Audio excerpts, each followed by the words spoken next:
With News in 5, I am Clifton James.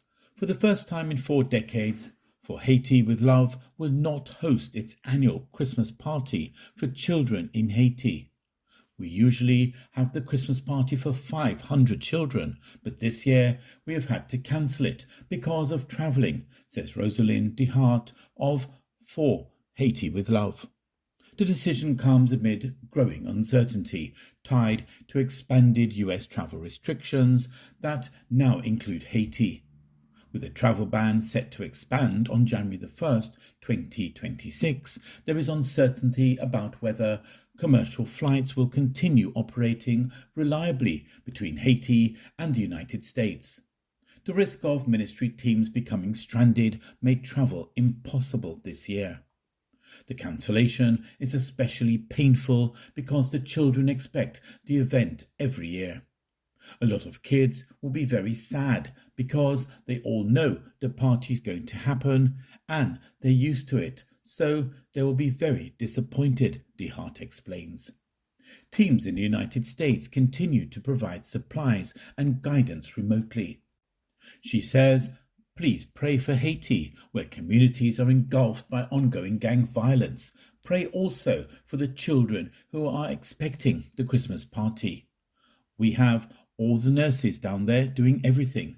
When they run out of supplies, we send that to them," DeHart adds.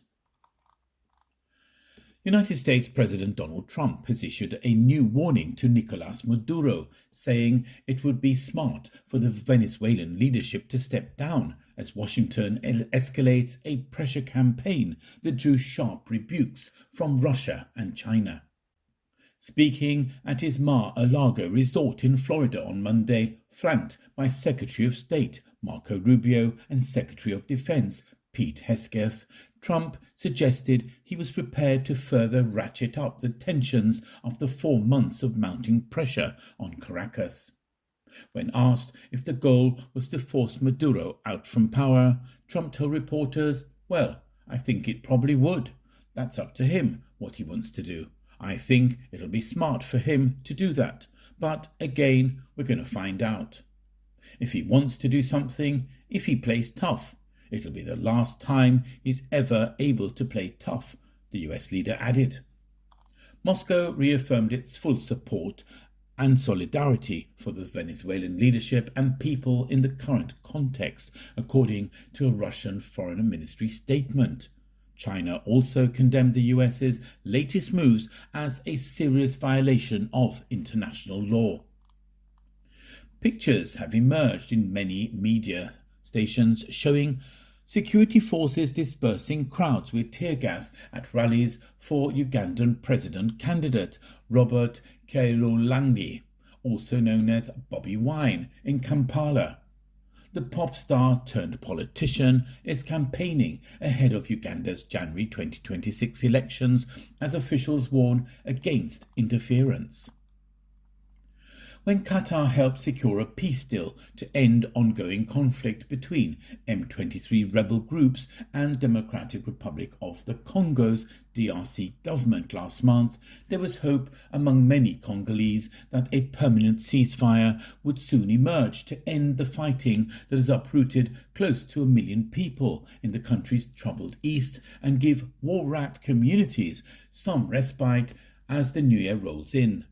Since late 2021, the group, which the United States and the United Nations say is backed by Rwanda, has clashed with the Congolese army in heavy offensives that have killed at least 7,000 people alone this year.